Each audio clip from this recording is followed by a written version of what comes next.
Rule number 8, reward your self in a right way.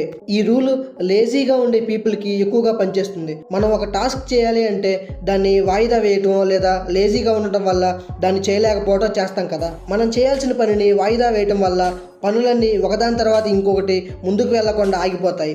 దాంతో life కూడా అలాగే వెనక్కి వెళ్ళిపోతూ ఉంటుంది. దాన్ని దాటుకొని ముందుకు వెళ్ళాలంటే మీరు చేసే ప్రతి టాస్క్కి ఒక చిన్న రివార్డ్ని మీరే ప్రకటించుకోండి. అంటే మీరు చేసే ఈ చిన్న చిన్న టాస్క్లు కూడా మీ లాంగ్ టర్మ్ గోల్స్కి హెల్ప్ అయ్యే విధంగా ఉండాలి. ఫర్ ఎగ్జాంపుల్, ఈ సంవత్సరం మీరు మీ వెయిట్ తగ్గి స్లిమ్ అండ్ ఫిట్గా అవ్వాలనుకుంటున్నారు. మరి అది సరిగ్గా జరగాలంటే చేయాల్సిన టాస్క్లు ఏంటి? వాకింగ్ మరియు ఎక్సర్సైజులు చేయాలి. ఎక్సర్సైజ్ అనే ఈ చిన్న టాస్క్ అనేది మీ లాంగ్ టర్మ్ గోల్కి బాగా యూజ్ అవుతుంది. కాబట్టి ఒక 1 వీక్ పాటు నేను ఆగకుండా ఎక్సర్సైజ్ చేస్తాను అనుకోండి. ఆ 1 వీక్ పాటు ఆగకుండా ఎక్సర్సైజ్ చేసిన తర్వాత మీకు మీరే ఒక చిన్న రివార్డ్ని ఇచ్చుకోండి. చిన్న రివార్డే ఎందుకన్నానంటే దానివల్ల మీ టాస్క్ అనేది ఎఫెక్ట్ అవ్వకూడదు. ఆ తర్వాత రోజు నుండి మళ్ళీ మీ టాస్క్ అనేది యాజ్ యూజువల్గా కంటిన్యూ అవ్వాలి. అండ్ మీరు ఇచ్చుకునే రివార్డ్ కూడా మీ లాంగ్ టర్మ్ గోల్కి సపోర్ట్ చేసేలాగే ఉండాలి. కాబట్టి దానికి రిలేటెడ్గా ప్రతిరోజు మీ టాస్క్ని ప్లాన్ చేసుకోండి. Rule number 7, visualise the consequences of inaction. అంటే మీరు రోజు చేయాల్సిన పని చేయకపోతే జరిగే నష్టాలు ఏంటో ఒకసారి గుర్తెచ్చుకోండి. మనం రోజు చేయాల్సిన పని చేయకుండా ఆ వర్క్ని ఫేస్ చేయడానికి భయపడుతూ దాన్ని స్కిప్ చేస్తూ వచ్చామంటే పరిణామాలు చాలా తీవ్రంగా ఉంటాయి. లైఫ్లో అందరూ సక్సెస్ని విజువలైజ్ చేసుకుంటారు. వాళ్ళు చేయాల్సింది చేయకుండా మనం ఏం చేసినా సరే సక్సెస్ అవుతాంలే అని ఒక భ్రమలో బతికేస్తూ ఉంటారు. కానీ అది చాలా తప్పు. ఎందుకంటే డ్రీమింగ్ వేరు, డే డ్రీమింగ్ వేరు. రెండింటికి చాలా తేడా ఉంది. డ్రీమింగ్ అంటే కలల కండం, డే డ్రీమింగ్ అంటే కథలు మింగటం. కలాం గారు కూడా కళల్ని మాత్రమే కనమన్నారు. కాబట్టి మనం సక్సెస్ని థింక్ చేయొద్దు, ఫెయిల్యూర్ని మాత్రమే థింక్ చేద్దాం. ఫర్ ఎగ్జాంపుల్, ఆఫీస్లో వర్క్ చేయమని ఒక ప్రాజెక్ట్ ఇచ్చారు. ప్రాజెక్ట్ డెడ్ లైన్ 30 days ఉంది. మరి మనం ఏం చేస్తాం? 30 daysలో డే 1 నుండి స్టార్ట్ చేయకుండా లాస్ట్ 10 days ఉందనగా ఆ ప్రాజెక్ట్ని స్టార్ట్ చేస్తాం. అప్పుడు ప్రాజెక్ట్ కంప్లీట్ అవ్వదు. దాంతో మేనేజర్ దగ్గర తిట్లు తినాల్సి వస్తుంది. పైగా ఇచ్చిన ప్రాజెక్టు టైంకి చేయలేదు కాబట్టి ఆఫీస్లో మన మీద నెగిటివ్ టాక్ అని స్టార్ట్ అవుతుంది. అది అలా స్ప్రెడ్ అయ్యి మళ్ళీ HR దాకా వెళ్తుంది. దాంతో జాబ్ కూడా పీకేస్తారు. ఆ తర్వాత చెప్పకూడే ఇంకా. అసలు ఇవన్నీ అవసరం అంటారా మనకి? ప్రశాంతంగా ఇచ్చిన పని చేసుకుంటే ఏ గోలా ఉండదు కదా. ఆ పని అయిపోయిన తర్వాత కూడా హ్యాపీగా రిలాక్స్ అవ్వచ్చు.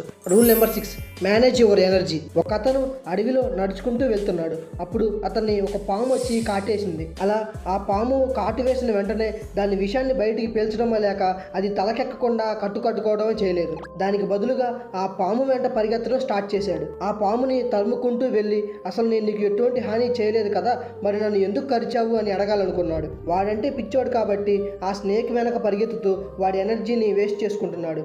కానీ ఆ పాము మాత్రం అప్పటికే చాలా దూరం వెళ్ళిపోయింది. ఇంకా నువ్వు ఎంత చేసినా సరే ఆ పాము నీకు చిక్కదు. మరియు నువ్వు అడుగుదాం అనుకున్న క్వశ్చన్లకు కూడా నీకు ఆన్సర్ దొరకదు. ఇంకో పక్క నీ టైం అండ్ ఎనర్జీ మొత్తం వేస్ట్ అయిపోతుంది. దాంతోపాటే నీ కాల్లో ఉన్న విషం నీ తల వరకు ఎక్కి చనిపోయే ఛాన్సెస్ ఉన్నాయి. అలా కాకుండా ఆ పాము కాటు వేసిన వెంటనే దాని వెనక పరిగెత్తడం మానేసి దాన్ని ఎలా క్యూర్ చేయాలి అని ఎఫర్ట్స్ పెట్టి ఉంటే నీ ఎనర్జీ సేవ్ అయ్యేది. ఇంకా హ్యాపీగా ఇంటికి వెళ్ళేవాడివి. సో మన లైఫ్లో కూడా ఇంతే. మన చుట్టూ జరిగే కొన్ని సిచ్యువేషన్స్ వల్ల మనం నష్టపోతాము మరియు అవమానపడతాము. కానీ వాటి కోసం ఆన్సర్స్ వెతుకుతూ అక్కడే మీ వాల్యుబుల్ ఎనర్జీని వేస్ట్ చేసుకున్నారంటే మీరు ఇంకా ముందుకు సాగలేరు. అందుకే లైఫ్లో అనవసరమైన డ్రామాని అవాయిడ్ చేయండి, రియాలిటీలో బతకండి. లైఫ్లో చాలామంది టైం మేనేజ్మెంట్ మీద మాత్రమే వర్క్ చేస్తారు, కానీ ఎనర్జీ మేనేజ్మెంట్ని మాత్రం పెద్ద సీరియస్గా తీసుకోరు. మనం ప్రతిరోజు టైంకి తగ్గట్టు వర్క్ చేసుకోవటం ఎంత ఇంపార్టెంటో అదేవిధంగా మన ఫిట్నెస్ని మేనేజ్ చేసుకుంటూ రోజంతా హెల్దీ అండ్ యాక్టివ్గా ఉండటం కూడా అంతే ఇంపార్టెంట్ కదా. For example, identifying your energy levels. అంటే మనలో ప్రతి ఒక్కరికి డే టైం ఆర్ నైట్ టైంలో ఏదో ఒక టైంలో చాలా యాక్టివ్గా ఉన్నట్టు అనిపిస్తుంది కదా. సో మీరు ఒక డేలో హైలీ యాక్టివ్ మూడ్లో ఎప్పుడు ఉంటున్నారో తెలుసుకొని ఆ టైము మీకు ఎక్కువగా యూజ్ అయ్యేలా చేసుకోండి. అంటే మీకు ఏ పని చేయటం అయితే కష్టంగా ఆర్ లేజీగా అనిపించిందో ఆ వర్క్ని మీరు హైలీ యాక్టివ్ మూడ్లో ఉన్నప్పుడు చేయండి. అది మార్నింగ్, ఆఫ్టర్నూన్ లేదా ఈవినింగ్ ఎప్పుడైనా అవ్వచ్చు. మరియు మీరు సింపుల్గా లేదా ఈజీగా అయిపోయే టాస్క్లన్నీ మీరు లో యాక్టివ్ స్టేజ్లో ఉన్నప్పుడు చేస్తే మళ్ళీ మీ ఎనర్జీ రీఛార్జ్ అయ్యే ఛాన్స్ కూడా ఉంది. ఇంకో విషయం ఏంటంటే మీ బ్రెయిన్ తన 100%లో ఉన్నప్పుడు మాత్రమే ఇంపార్టెంట్ డెసిషన్స్ తీసుకోండి. ఐఎమ్ టెల్లింగ్ యూ, కోపంలో లేదా బాధలో ఉన్నప్పుడు మాత్రం ఎలాంటి డెసిషన్స్ తీసుకోకండి. ఎందుకంటే అలా ఎమోషనల్గా తీసుకునే చిన్న డెసిషన్ అయినా సరే మీ లైఫ్ లాంగ్ రిగ్రెట్ అవుతారు. Rule number 5, master the 1% better approach than yesterday. ఈ 1% బెటర్ ప్రిన్సిపల్ అనేది మీరు ఓవర్గా వర్క్ చేసి ఒక్కసారిగా ఎదగడం కన్నా ప్రతిరోజు కొంచెం కొంచెంగా ఇంప్రూవ్ అవుతూ మెల్లిమెల్లిగా మీ స్టామినాని ఇంక్రీజ్ చేసుకోమని చెప్తుంది. ఫర్ ఎగ్జాంపుల్ ఆ యూట్యూబ్ ఫుడ్ బ్లాగర్స్ లాగా ఒక ప్లేట్ బిర్యానీని మొత్తం ఒకేసారి తినేసి మన హెల్త్ పాడు చేసుకోవడం కన్నా కొంచెం టైం తీసుకొని ఆ తినేదేదో మెల్లిమెల్లిగా తింటే ఎటువంటి ప్రాబ్లం ఉండదు కదా. పరిగెత్తుతూ పాలు తాగడం కన్నా నిలబడి నీళ్లు తాగడం బెటర్ అని అంటారు కదా. అలాగే రోజు ఓవర్ టైం వర్క్ చేస్తూ బాడీ పెయిన్స్ అని, వర్క్ స్ట్రెస్ అని, డిప్రెషన్ అని తెగ ఇబ్బంది పడిపోవటం ఎందుకు? మీరు డైలీ ఒక హాఫ్ అన్ అవర్ ఎక్సర్సైజ్ చేయలేకపోతున్నారు అనుకోండి, అయితే ఈ వీక్ 5 మినిట్సే చేయండి. నెక్స్ట్ వీక్కి అది 5 నుంచి 6 మినిట్స్కి పెంచుకోండి. కానీ ఆ చేసే 5 మినిట్స్ అయినా సరే ఖచ్చితంగా కన్సిస్టెంట్గా 1 or 2 వీక్స్ పాటు చేయండి. ఏ పనైనా సరే చిన్నగా స్టార్ట్ అయినా కొంచెం కొంచెం చేసుకుంటూ వెళ్ళండి. మళ్ళీ దాని ఫైనల్ అవుట్పుట్ వచ్చేసరికి ఆ కొంచెం కొంచెం కాస్త పెద్ద అచీవ్మెంట్ అవుతుంది. అందుకే ఈ 1% బెటర్ అప్రోచ్ అనే ప్రిన్సిపల్ని మీరు మీ డైలీ లైఫ్లో అలవాటు చేసుకున్నారంటే డెఫినెట్గా మీ లైఫ్లో మంచి రిజల్ట్స్ని చూస్తారు. కానీ మీరు గుర్తుపెట్టుకోవాల్సింది ఏంటంటే కన్సిస్టెన్సీ ఈజ్ ద కీ. ఏ పనిలో అయినా సరే కన్సిస్టెన్సీని మెయింటైన్ చేసిన వాడే చాలా గట్టిగా కొడతాడు. Rule number 4, create environmental cues. Environmental cues అంటే మీ చుట్టూ ఉండే పరిస్థితుల్ని మీకు నచ్చినట్టుగా మార్చుకోవటం. ఇలా చేయటం వల్ల పరిస్థితుల ప్రభావం మీ మీద ఉండకుండా మీ ప్రభావం ఆ పరిస్థితుల మీద ఉంటుంది. ఫర్ ఎగ్జాంపుల్, మీరు ఇప్పుడు ఒక బుక్ చదువుతున్నారు అనుకుందాం. అంటే మీరు ఒక హాఫ్ అన్ అవర్ పాటు ఈ బుక్ చదువుకుందాం అనుకుంటే ఆ టైంలో మిమ్మల్ని ఎవరు డిస్టర్బ్ చేయకూడదు మరియు మీరు ఎవరిని డిస్టర్బ్ చేయకూడదు. అలా జరగాలి అంటే మీరు ఉన్న రూమ్లో మీరు తప్ప ఇంకెవరూ ఉండకూడదు. అప్పుడే మీరు వేరే ఎవరికి డిస్ట్రాక్ట్ అవ్వకుండా ఉంటారు. ఇంకా ఆ టైంలో మీ చేతిలో ఒక బుక్ మాత్రమే ఉండాలి. మరియు మీరు చదివేటప్పుడు ఏదైనా ఒక పాయింట్ నోట్ చేయాలనిపిస్తే మీ డెస్క్ మీద ఇంకో బుక్ అండ్ పెన్ మరియు వీటితో పాటే ఒక వాటర్ బాటిల్ మరియు ఒక లైట్ మాత్రమే ఉండాలి. ముఖ్యంగా మీ ఫోన్ని మాత్రం ఆ కాసేపు ఫ్లైట్ మోడ్లో పెట్టండి.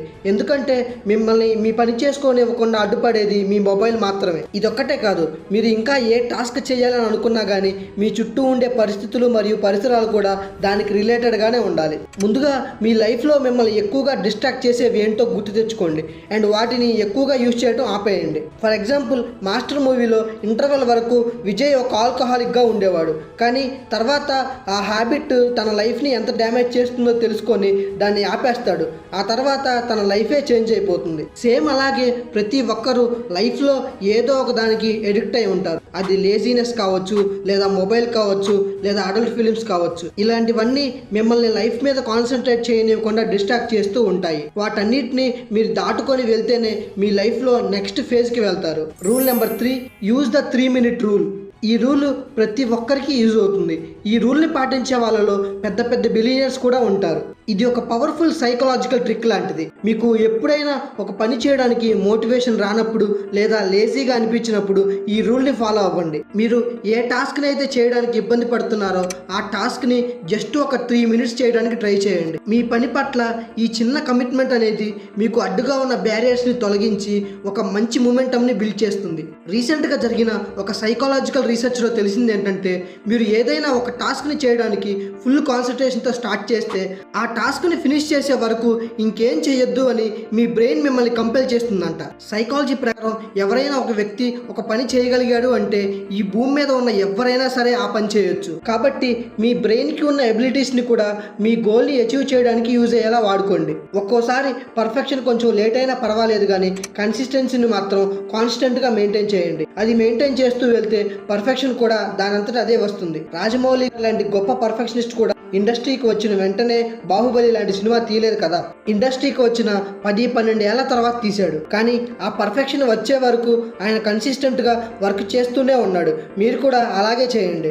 ఈ 3 minutes రూల్తో మీ వర్క్ని స్టార్ట్ చేసి మెల్లిమెల్లిగా మీ లైఫ్ని కూడా ఒక పవర్ఫుల్ వెపన్ లాగా మార్చుకోండి. Rule number 2, train your mind to delay gratification. ముందు అసలు గ్రాటిఫికేషన్ అంటే ఏంటో మీకు సింపుల్గా చెప్తాను, వినండి. దీన్ని మనం 2 రకాలుగా చెప్పొచ్చు. ఒకటి టెంపరరీ హ్యాపీనెస్, ఇంకొకటి పర్మనెంట్ హ్యాపీనెస్. టెంపరరీ హ్యాపీనెస్ అంటే ఫర్ ఎగ్జాంపుల్, మీ కాలేజ్లో మీ లెక్చరర్ రేపు మీకు టెస్ట్ పెడతాను కాబట్టి ఫుల్గా ప్రిపేర్ అయ్యి రండి అని చెప్పారు అనుకుందాం. కానీ మీరు మాత్రం ఏం ప్రిపేర్ అవ్వకుండా నెక్స్ట్ డే కాలేజ్కి వెళ్ళారు అనుకుందాం. But for some reasons me lecturer మీకు పెడతాను అన్న టెస్ట్ పెట్టలేదు. సో మీరు ఇవాళకి బాగా హ్యాపీగా ఫీల్ అవుతారు. అదే టెంపరీ హ్యాపీనెస్. కానీ ఇవాళ కాకపోయినా రేపైనా ఆ టెస్ట్ పెట్టాడంటే బుక్ అయిపోతాం కదా. అదే ఈ టెస్ట్కి ప్రిపేర్ అయిన వాడైతే టెస్ట్ ఇవాళ పెట్టినా రేపు పెట్టినా లేదా ఎప్పుడు పెట్టినా సరే హ్యాపీగా రాసేసి వస్తాడు. దీన్నే పర్మనెంట్ హ్యాపీనెస్ అంటారు. ముందు చెప్పిన ఈ టెంపరీ హ్యాపీనెస్నే గ్రాటిఫికేషన్ అంటారు. సో ఇప్పుడు ఈ డిలేయిడ్ గ్రాటిఫికేషన్ అంటే ఏంటో చూద్దాం. చిన్న చిన్న పనులకి మరియు ఆనందాలకి ఓవర్గా ఎగ్జైట్ అయిపోతాం కదా, లేదా ఆన్ ద టాప్ వెళ్ళిపోతాం కదా. అలా చేయకండి. ఎప్పుడైనా గ్రౌండెడ్గా ఉండండి, రియాలిటీలో బతకండి. అప్పుడే మీకు సొసైటీలో జరుగుతున్న మంచికి మరియు చెడుకి మధ్య తేడా తెలుస్తుంది. ఈ డిలేయిడ్ గ్రాటిఫికేషన్ అనేది ఎందుకు అవసరం అంటే ఇది ఈ మైండ్కి మరియు మీ బాడీకి ఒక కామ్నెస్ని మరియు పేషెన్స్ని అలవాటు చేస్తుంది.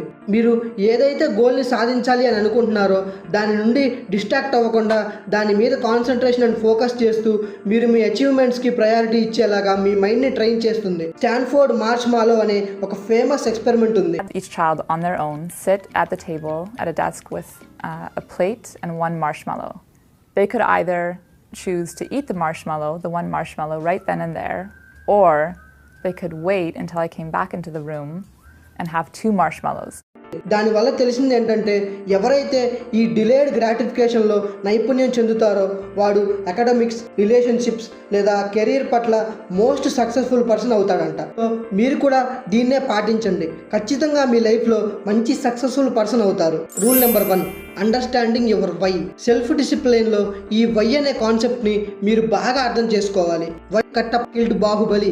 ఇక్కడ కూడా ఈ వై అనే వర్డే 2 years పాటు ఇండియా మొత్తాన్ని వెయిట్ చేయించగలిగింది. సో మీరు కూడా మిమ్మల్ని మీరు ప్రశ్నించుకోండి, వై నేను అసలు ఈ జాబ్ ఎందుకు చేస్తున్నాను, లేదా ఈ బిజినెస్ ఎందుకు చేస్తున్నాను, నాకు ఇష్టం ఉండే చేస్తున్నానా లేక ఇష్టం లేక చేస్తున్నానా, లేదా ఏం చేయాలో తెలియదు కాబట్టి ఏదో ఒకటి చేస్తున్నానా అని ఆలోచించుకోండి. అసలు నువ్వు బీటెక్ ఎందుకు చేస్తున్నావురా అంటే చాలా మంది దగ్గర ఆన్సర్ ఉండదు. నా ఫ్రెండ్ చేస్తున్నాడని, నా పక్కింటోడు చేస్తున్నాడని, లేదా మా ఇంట్లో వాళ్ళు చెప్పారు కాబట్టి చేస్తున్నానని అంటారు.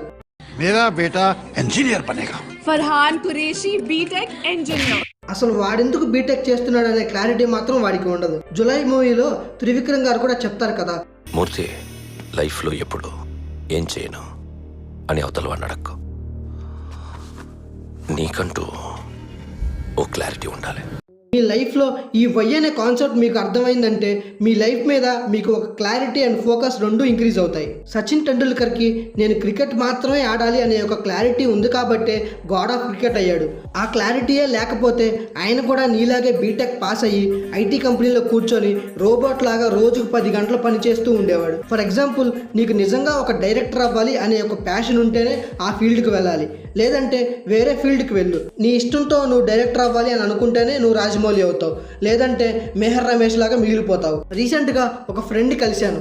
ఏం చేస్తున్నావురా అని అడిగితే గవర్నమెంట్ జాబ్లో అసిస్టెంట్ ఇంజనీర్ ఎగ్జామ్స్కి ప్రిపేర్ అవుతున్నాను అన్నాడు. ఎందుకు నా ప్యాషన్ ఏమన్నా ఉందా అని అడిగితే అలా ఏం లేదు, మా అంకుల్ ఒక ఆయన ఆల్రెడీ ఆ పోస్ట్లో ఉన్నాడు, ఏం పని చేయించకుండానే 90K శాలరీ ఇస్తున్నారంట, అందుకే నేను ప్రిపేర్ అవుతున్నాను అన్నాడు. అప్పుడు నేను షాక్ అయిపోయాను. బాబు, మీ అంకుల్ అయ్యాడంటే ఆయనకి ప్యాషన్ ఉంది కాబట్టి అయ్యాడు. నువ్వు అదేమీ లేకుండా జస్ట్ శాలరీ కోసం అవుతానంటే అలా అవ్వలేవమ్మా. ఒకవేళ అయినా సరే నీకు మనశ్శాంతి ఉండదు. సో నీ లైఫ్లో నువ్వు ఏం చేయాలి అనుకుంటున్నావు లేదా నీకు ఏమంటే ఇష్టం అనేది ముందు డిసైడ్ అవ్వు. ఆ తర్వాత దాన్ని అచీవ్ చేయడానికి ట్రై చేయి. సో ఇది గైస్ ఇవాల్టి వీడియో. ఈ వీడియో కనుక మీకు నచ్చినట్లయితే లైక్ చేసి మీ ఫ్రెండ్స్ అండ్ ఫ్యామిలీ మెంబర్స్ అందరికీ షేర్ చేయండి. అలాగే మన ఛానల్ని సబ్స్క్రైబ్ చేసుకోవడం మాత్రం మర్చిపోకండి.